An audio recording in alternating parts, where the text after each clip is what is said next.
Assalamualaikum warahmatullahi wabarakatuh. Di sini saya akan menjelaskan kelanjutan yang kemarin, yakni tentang bab waris. Yakni yang kelima adalah permasalahan ahli waris. 1. Klasifikasi ahli waris. Ahli waris adalah orang-orang yang berhak menerima harta warisan, baik laki-laki maupun perempuan. Selain beberapa ahli waris yang haknya untuk mendapatkan warisan tidak terhalang, diantaranya mereka disebut dengan zawil furud, asobah, mahjub. Zawil furud yaitu ahli waris yang mendapatkan bagian tertentu.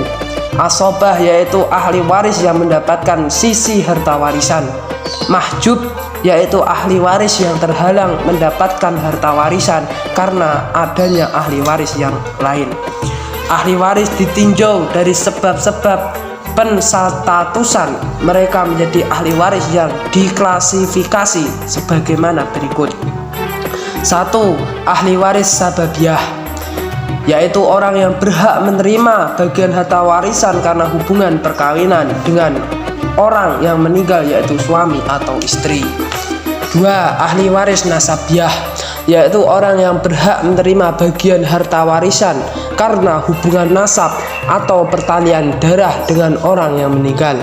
Ahli waris nasabiyah itu dibagi menjadi 3 kelompok, yaitu ushul mayit yang terdiri dari bapak, ibu, kakek, nenek, dan seterusnya di atas.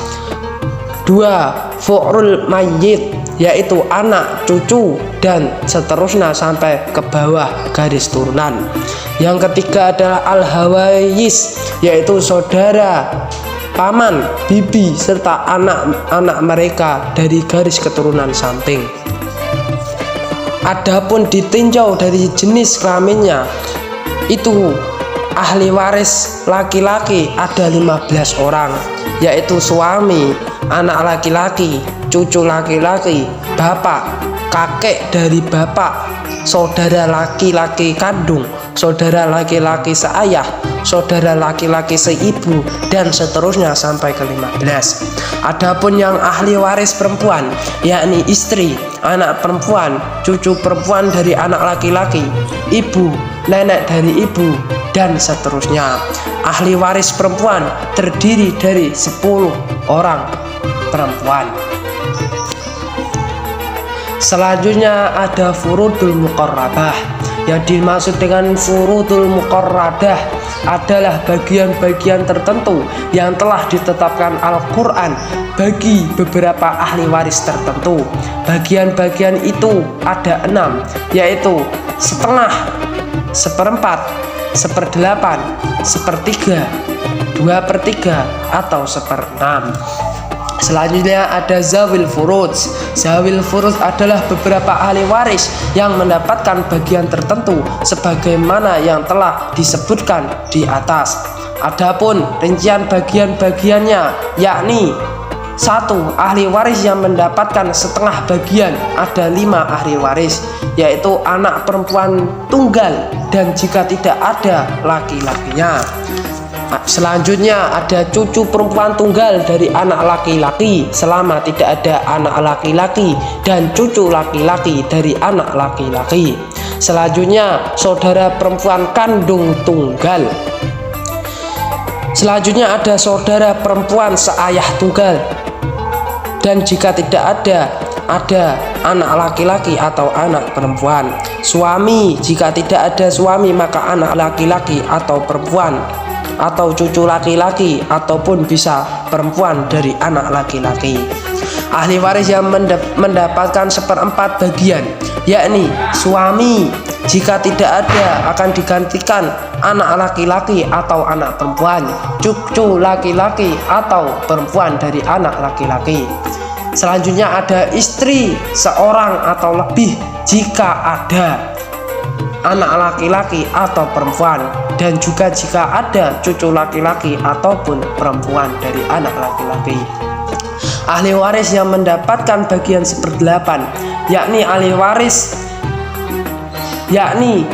adalah seorang istri, baik seorang ataupun lebih. jika ada anak laki-laki ataupun perempuan, ataupun bisa cucu laki-laki ataupun perempuan dari anak laki-laki. Yang ketiga, ahli waris yang mendapatkan 2/3 dari harta pusaka menjadi bagian 4 orang. Yang pertama, 2 orang anak perempuan atau lebih jika mereka tidak mempunyai saudara laki-laki.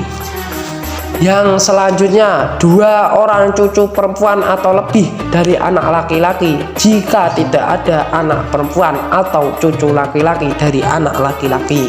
Selanjutnya ada 2 orang saudara perempuan kandung atau lebih jika tidak ada anak perempuan atau cucu perempuan dari anak laki-laki atau saudara laki-laki kandung. Ahli waris yang mendapatkan harta bagian pusaka sepertiga yakni adalah ibu, ataupun bisa 2 orang saudara atau lebih, baik laki-laki atau perempuan yang seibu.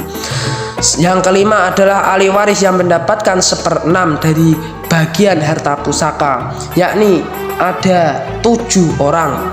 Yang pertama, ibu, bapak, nenek, cucu perempuan dari anak laki-laki, kakek, seorang saudara seibu, dan saudara perempuan seayah atau seorang atau lebih.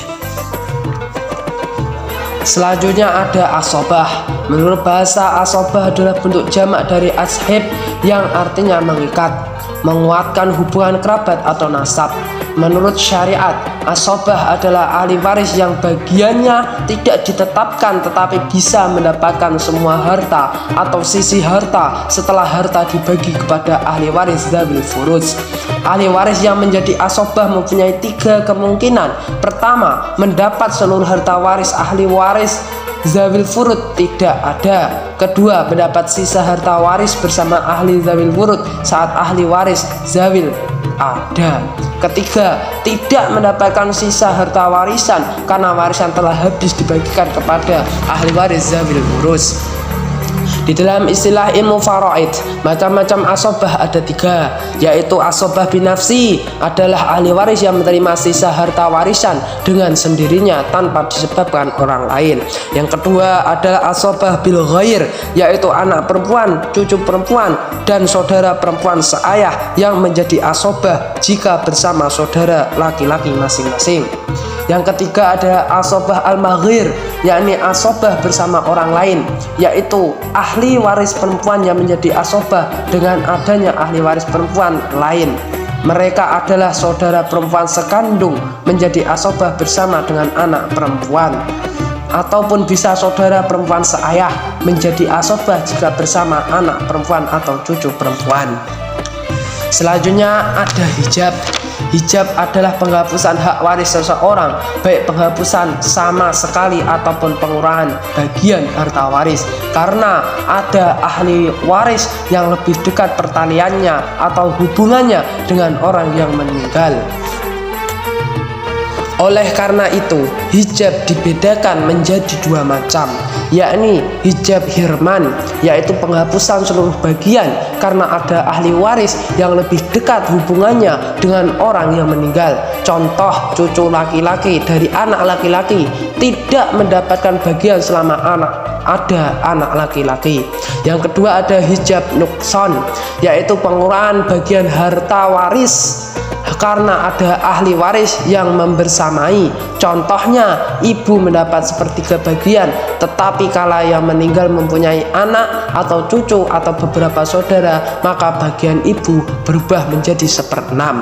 Dengan demikian, ada ahli waris yang terhalang tidak mendapatkan bagian yang disebut mahjub hirman. Ada ahli waris yang hanya bergeser atau berkurang bagiannya yang disebut mahjub nukson. Itulah sedikit tentang pembahasan bab warisan dalam agama Islam. Sebelum saya akhiri, saya ingin membacakan suatu hadis. Qala Nabi sallallahu alaihi wasallam, innaka in tadara warasataka aghniya khairum min an tadarahum alatan yatakaffafunan nas. Ingatlah bahwa Rasulullah memerintahkan kita untuk membagi harta warisan secara islami. Ahli waris harus mendapatkan haknya secara profesional. Jangan sampai orang lain diprioritaskan mendapatkan wasiat dalam kadar banyak, sedangkan ahli waris dibiarkan menerima warisan ala kadarnya hingga mereka tidak bisa hidup mandiri. Terima kasih. Assalamualaikum warahmatullahi wabarakatuh.